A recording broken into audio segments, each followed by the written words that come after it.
Mi hermano vendió mis muebles para comprarle regalos a su novia, pero no contó con que sus propias redes sociales mostrarían exactamente cuánto había robado. Cuando pienso en el nivel de estupidez que tuve al dejar que mi hermano se quedara en mi casa unos días, me da una especie de coraje que se siente en el pecho. Como cuando uno sabe que vio todas las señales y aún así decidió ignorarlas. Él llevaba semanas diciendo que necesitaba espacio de su novia porque estaban discutiendo mucho y que no quería regresar con mi mamá porque, según él, ella lo trataba como si todavía tuviera 10 años. Yo, que siempre he tenido esta idea absurda de que la familia merece una oportunidad antes de mandarlos a chingar a su madre, le dije que podía quedarse en el sillón de la sala mientras buscaba un cuarto en renta. El tipo llegó con 2 mochilas, un saco de ropa sucia, una actitud medio derrotada y el clásico discurso de solo será por poquito. En ese momento no tenía forma de imaginar que poquito iba a convertirse en un desmadre que me explotaría en la cara. Los primeros días fueron normales.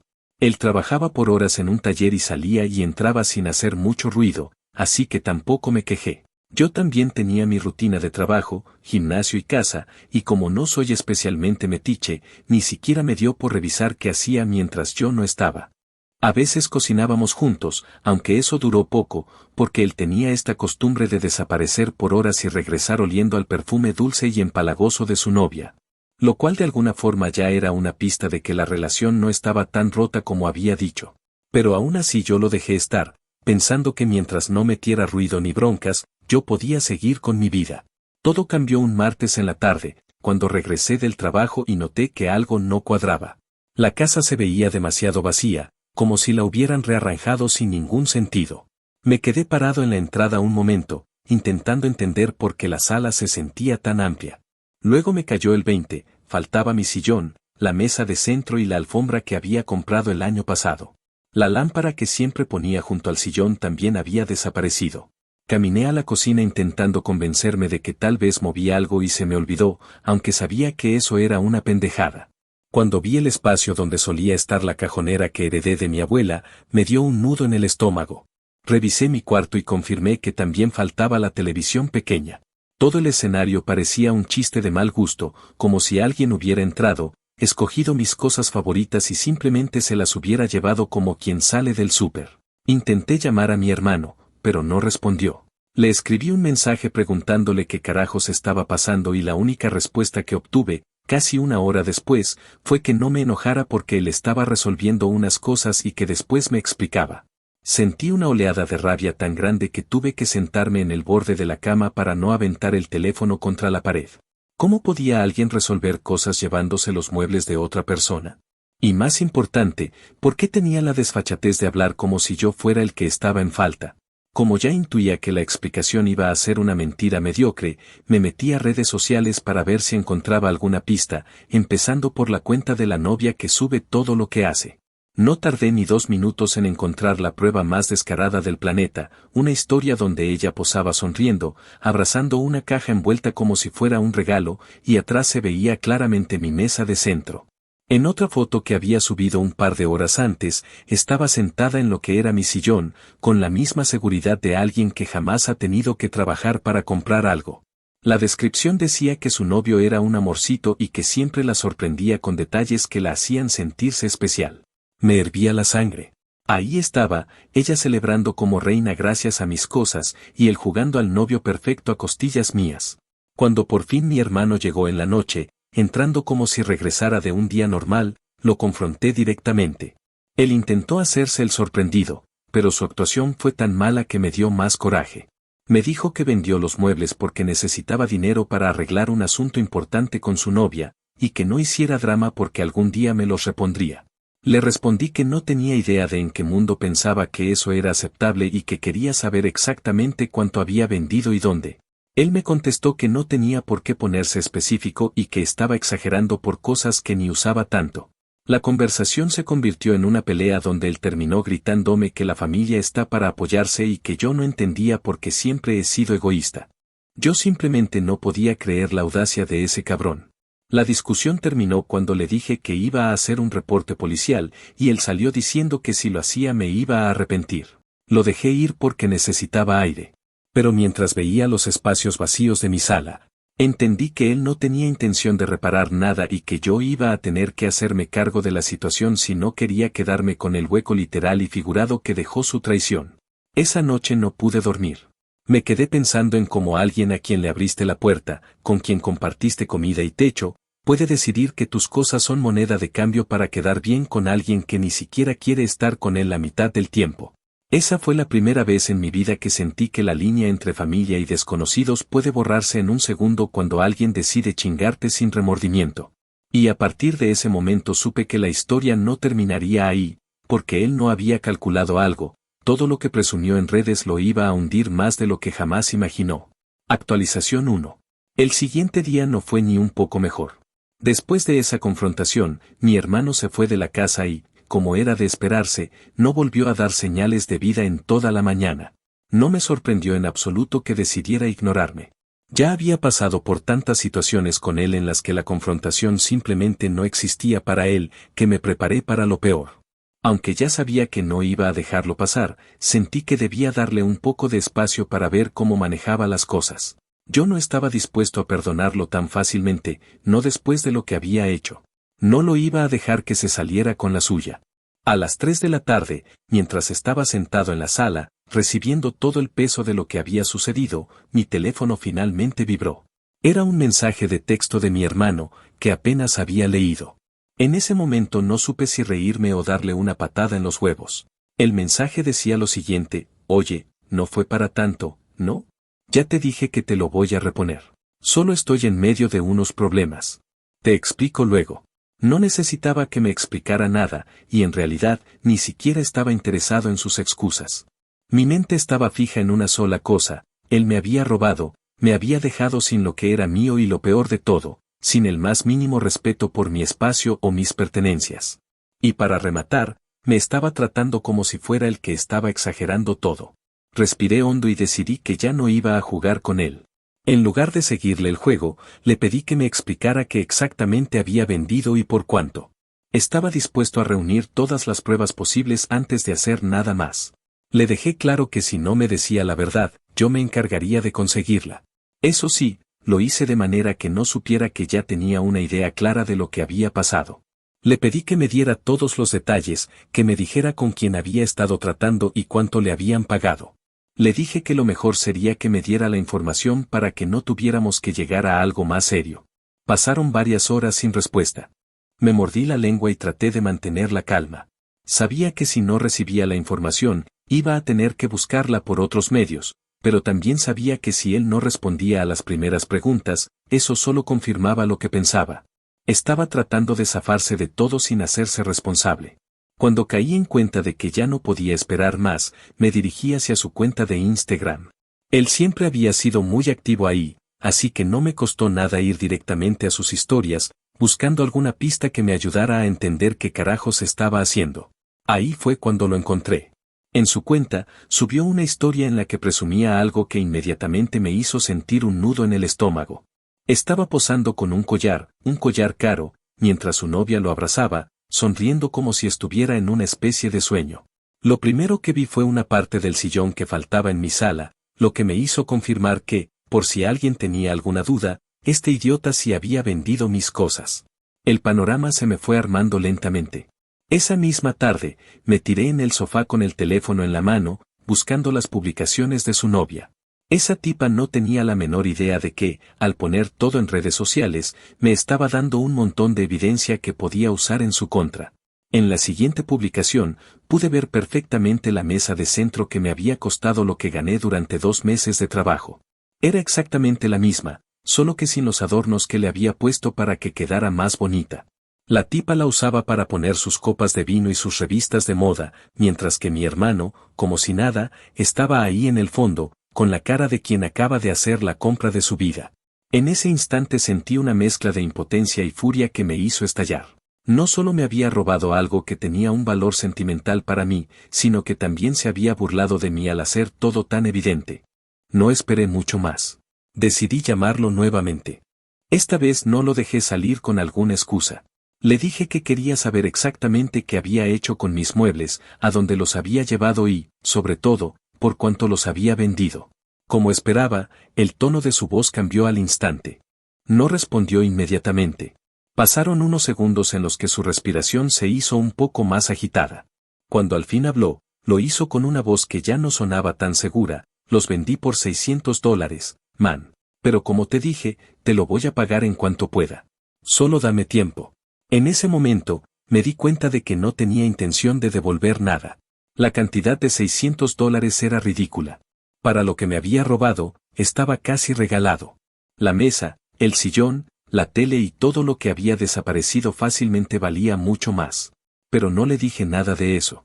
Solo me limité a decirle que me mandara los datos de las personas con las que había tratado, y que me explicara cómo pensaba que me iba a reponer algo que no podía siquiera justificar de manera coherente. A lo largo de los siguientes días, mi hermano hizo varios intentos por calmar las aguas. En más de una ocasión, me envió mensajes pidiéndome que lo dejara estar, que ya se encargaba de conseguir el dinero, que no iba a dejarme colgado. Pero yo ya no confiaba en él. Le había dado demasiadas oportunidades y, en el fondo, sabía que no iba a hacer nada. Fue entonces cuando empecé a buscar la manera de resolver el asunto de forma definitiva.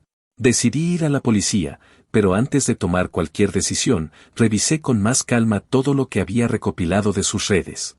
La mayoría de las cosas que había subido a su cuenta y la de su novia ya eran suficientes para abrir un caso, pero quería asegurarme de tener todo bien documentado. Así que, esa misma tarde, imprimí las capturas de pantalla y me dirigí al departamento local. Cuando llegué, el oficial me miró con una mezcla de sorpresa y escepticismo. Me hizo algunas preguntas sobre lo que había pasado y, al mostrarle las pruebas, me dijo que en casos como este la situación era más compleja de lo que parecía. No me sorprendió. Sabía que era mi palabra contra la de él, pero las pruebas eran claras. Después de revisar los mensajes y las fotos, me dijo que iba a iniciar una investigación preliminar, pero que tenía que esperar a ver cómo avanzaba la situación. En ese momento, sentí una pequeña victoria. No había hecho esto solo para castigar a mi hermano, sino para dejar en claro que no iba a permitir que se saliera con la suya. Pasaron un par de días. Mi hermano seguía en contacto, pero ya no de la forma en que solía ser. Estaba más nervioso y evitaba el tema de la denuncia, como si hubiera dejado de pensar que las consecuencias iban a ser reales. Yo, por mi parte, ya sabía que las cosas iban a cambiar, aunque él no lo entendiera. Solo esperaba que, cuando todo esto terminara, al menos se hubiera hecho responsable de su cagada. Actualización 2. Pasaron varios días en los que la tensión se mantenía como un hilo estirado a punto de reventar. Yo intentaba seguir con mi rutina, pero era casi imposible no pensar en el vacío de la sala, en las capturas de pantalla, en la voz nerviosa de mi hermano cuando finalmente admitió por mensaje que había vendido mis cosas por una cantidad que no reflejaba ni una mínima parte de lo que valían. Durante ese lapso, él se mantuvo distante, como si hubiera entendido que cualquier contacto conmigo solo iba a ponerlo más cerca de un problema legal. Sin embargo, mi mamá seguía insistiendo en que yo debía dejarlo pasar, diciendo que la familia siempre encuentra la manera de arreglar sus diferencias.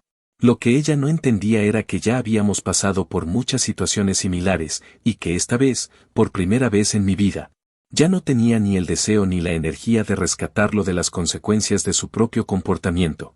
Una tarde, mientras revisaba mi correo en el trabajo, recibí un mensaje de un primo que vive en otra ciudad, alguien con quien no hablo regularmente pero que sigue en redes a mi hermano y a su novia. Me escribió que había visto en un grupo de ventas en línea un anuncio que tenía un sillón idéntico al mío. En ese momento no sabía si emocionarme o enojarme más. Le pedí que me enviara el enlace y cuando lo abrí, sentí un malestar físico inmediato. El sillón estaba siendo vendido por una mujer que no conocía, pero en las fotos se veía claramente la marca en el reposabrazos que mi perro había dejado hace años. Esa marca no podía confundirse con ninguna otra. Era mío, sin duda. La mujer había publicado que el sillón estaba casi nuevo y que necesitaba venderlo porque se estaba mudando. No mencionaba nada sobre de dónde lo había conseguido. Sin perder tiempo, le escribí. Fingí ser un comprador interesado y le pregunté si podía verlo en persona. Me respondió casi de inmediato, diciendo que sí, que podíamos encontrarnos en un estacionamiento cerca de su casa. Le pedí la dirección y acordamos vernos al día siguiente por la tarde. Esa noche casi no dormí, no por ansiedad sino por una mezcla de indignación y determinación. Ya no se trataba solo de recuperar mis pertenencias, sino de entender cuánto más de mis cosas habían pasado por manos de desconocidos sin que yo supiera nada. La idea de que mis muebles se hubieran convertido en mercancía de un día para otro sin mi consentimiento me provocaba una sensación de humillación que no sabía acomodar en mi cabeza. Cuando llegó el momento del encuentro, llevé conmigo la carpeta donde guardaba las capturas de pantalla que había preparado para la policía, junto con las fotos de mis muebles en mi casa.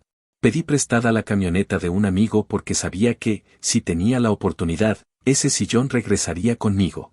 Cuando llegué al estacionamiento, la mujer ya estaba ahí, recargada en la parte trasera de un auto pequeño, mirando su teléfono.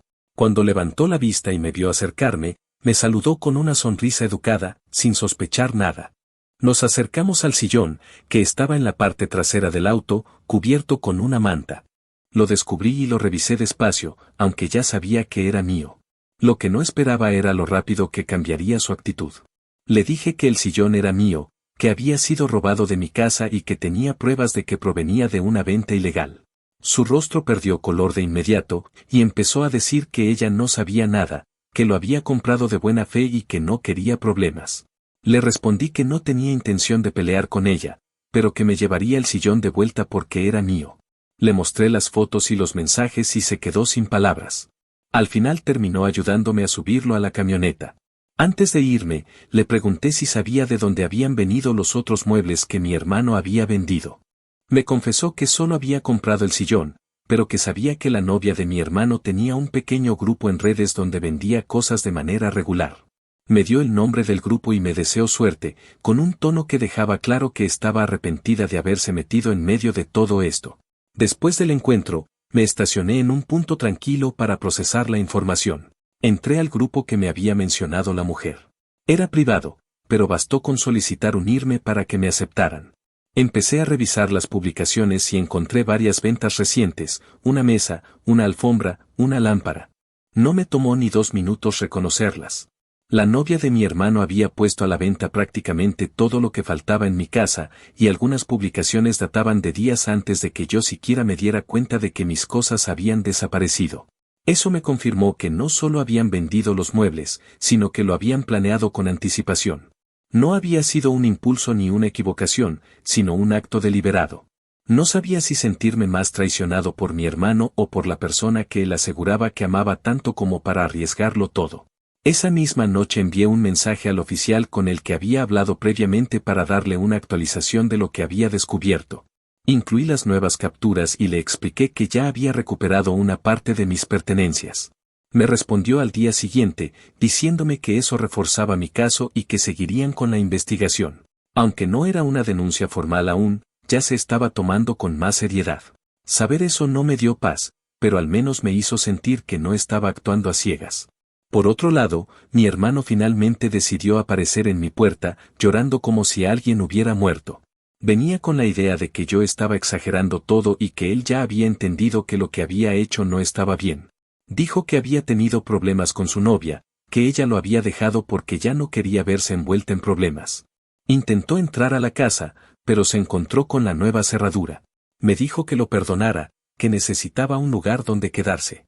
Le respondí desde la puerta, sin dejarlo pasar, que no podía quedarse más conmigo, que no iba a permitir que volviera a pisar la casa después de lo que había hecho.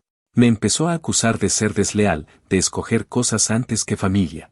Yo simplemente le respondí que había sido él quien había decidido que sus impulsos eran más importantes que el respeto por mi casa. Su expresión cambió de súplica a resentimiento en cuestión de segundos. Se fue diciéndome que iba a pagar por hacerle la vida más difícil. Al final de ese día, me quedó claro que él no entendía nada. No comprendía que su comportamiento había puesto en marcha una cadena de consecuencias que ya no podía detener y que la policía ya estaba involucrada. Si algo había aprendido en esa semana era que la gente solo cambia cuando las consecuencias finalmente se vuelven inevitables. Y yo, por primera vez en mucho tiempo, estaba dispuesto a dejarlas caer sobre él sin intervenir. Actualización final. Unas semanas después de haber recuperado el sillón y de haber dejado claro que no pensaba permitir que mi hermano volviera a entrar a mi casa, la situación tomó un rumbo mucho más serio del que él imaginó cuando decidió llevarse mis cosas para presumirlas como si fueran regalos suyos. Durante ese tiempo, la investigación preliminar siguió avanzando. El oficial encargado del caso se mantuvo en contacto conmigo, pidiéndome cada tanto alguna aclaración o confirmación sobre ciertos detalles. Yo cumplía con todo lo que me pedían porque entendía que, aunque no era una denuncia espectacular ni una de esas historias que ocupan titulares, sí era un caso de robo que involucraba bienes concretos, pruebas claras y un responsable plenamente identificado. A la policía no le gusta perder el tiempo, así que para que siguieran adelante, yo tenía que ser preciso y constante. Mientras eso ocurría, mi hermano estaba teniendo un colapso gradual que parecía intensificarse cada vez que yo me negaba a retroceder. Él estaba convencido de que, si me ignoraba lo suficiente o si me hacía algún discurso melodramático, yo cedería y retiraría todo. Lo que nunca entendió es que esta vez ya no era cuestión de reconciliación familiar o de compasión, sino de poner un límite que yo había evadido toda la vida. De hecho, la gota que derramó el vaso para él no fue la policía, ni el haber perdido a su novia, ni siquiera el hecho de que ya no tenía dónde vivir. Fue enterarse de que la tienda departamental donde trabajaba temporalmente lo había despedido al recibir la notificación de que estaba siendo investigado en un caso de robo. Él tenía un contrato sujeto a revisión de antecedentes y aunque técnicamente no había sido declarado culpable de nada todavía, el hecho de que existiera un reporte activo bastó para terminar su relación laboral. Me enteré porque él mismo me llamó un día, gritando y culpándome de arruinarle la vida. Lo dejé hablar, como quien escucha llover sin siquiera asomarse a la ventana, porque cada palabra suya confirmaba que nunca asumió responsabilidad sobre nada. Con el paso de los días, empecé a notar un cambio en la manera en que el oficial me hablaba. Había pasado de ese tono neutro y distante, típico de quienes no quieren comprometerse más de lo necesario, a una forma más directa, como si intentara asegurarse de que yo no me echara para atrás. Me dijo que la cantidad de pruebas que tenía era más que suficiente para presentar una denuncia formal sin titubeos, pero que lo ideal era que él pudiera tomar una declaración adicional antes de que ellos citaran oficialmente a mi hermano y a la novia para interrogarlos. Acordamos una fecha y me presenté en la estación, llevando de nuevo la carpeta con todo lo que había imprimido, más las nuevas capturas del grupo de ventas que había descubierto semanas atrás. La cita duró más de lo que esperaba. Revisaron cada imagen, cada mensaje, cada publicación donde aparecían mis muebles. El oficial me pidió detalles específicos sobre el valor aproximado de las cosas, su tiempo de uso y las circunstancias en las que descubrí que ya no estaban. Lo que más llamó su atención fue la evidencia de que la novia estaba revendiendo mis pertenencias en redes sociales. Me explicó que eso complicaba más el asunto, porque ya no era solamente un robo impulsivo o una discusión familiar que había escalado, sino un acto con indicios de premeditación. También me dijo que la policía no podía obligarlos a devolver lo que habían vendido, pero que al tratarse de un caso con pruebas sólidas, un juez podía ordenar algún tipo de compensación. Pocos días después, recibí una llamada del oficial diciéndome que habían citado formalmente a mi hermano y a la novia para tomarles declaración. No quiso decirme mucho más, porque la ley no le permite compartir detalles de lo que otros declaran, pero sí me dijo que la actitud de ambos fue muy distinta. Según él, mi hermano llegó con un aire derrotado, hablando en voz baja, como si estuviera consciente de que ya no tenía forma de negar nada. En cambio, la novia llegó molesta, intentando defenderse con argumentos vagos sobre que ella solo vendía las cosas porque él le había dicho que eran suyas. Por como lo describió, tuve la sensación de que ella estaba más preocupada por no quedar involucrada legalmente que por la posibilidad de que hubiera hecho algo mal. Mientras todo eso sucedía, tuve algunas conversaciones tensas con mis padres. Mi mamá seguía insistiendo en que debía retirar la denuncia, diciendo que la familia no resiste golpes tan fuertes y que mi hermano podía terminar con antecedentes que afectarían su futuro para siempre. Mi papá, en cambio, no defendió a nadie. Me llamó un día para decirme que entendía por qué estaba haciendo lo que estaba haciendo y que esperaba que mi hermano aprendiera algo de esto. Fue la primera vez en años que sentí que mi papá veía lo que yo veía, que entendía que no se trataba de venganza sino de poner una frontera después de tanto tiempo soportando sus impulsos destructivos. No me dijo que estaba orgulloso ni nada así, pero al menos no intentó responsabilizarme de las consecuencias de mi hermano. A finales de ese mismo mes, el oficial me contactó para informarme que el caso se había resuelto sin necesidad de ir a juicio. Mi hermano aceptó un acuerdo para cubrir el total de lo que me debía, dividido en pagos mensuales supervisados por el tribunal local. También quedó registrado oficialmente que él había sido el responsable del robo, algo que, aunque no se traduce en una condena penal formal, sí quedará en sus antecedentes por un tiempo. En cuanto a la novia, el oficial me explicó que no encontraron suficiente evidencia para considerarla parte directa del robo, pero que su participación en la reventa de mis muebles quedó documentada, lo cual podría traerle problemas si se involucra en situaciones similares en el futuro. Cuando colgué esa llamada, no sentí ninguna celebración. Era más bien una sensación de cierre, como si finalmente estuviera soltando una cuerda que llevaba demasiado tiempo tensada. Mi hermano volvió a contactarme después de enterarse del acuerdo, intentando convencerme de que retirara todo y que los pagos serían demasiado para él. Me dijo que no tenía dinero, que estaba desesperado y que yo estaba comportándome como alguien sin corazón. Yo simplemente le respondí que no había sido yo quien lo puso en esa posición. Le dije que él había tomado mis cosas sin permiso, las había vendido, presumido, regalado y revendido, y que si no hubiera hecho nada, él ni siquiera habría considerado hacer lo mínimo para reparar el daño. Lo dejé hablando solo y desde entonces no he vuelto a contestarle ningún mensaje.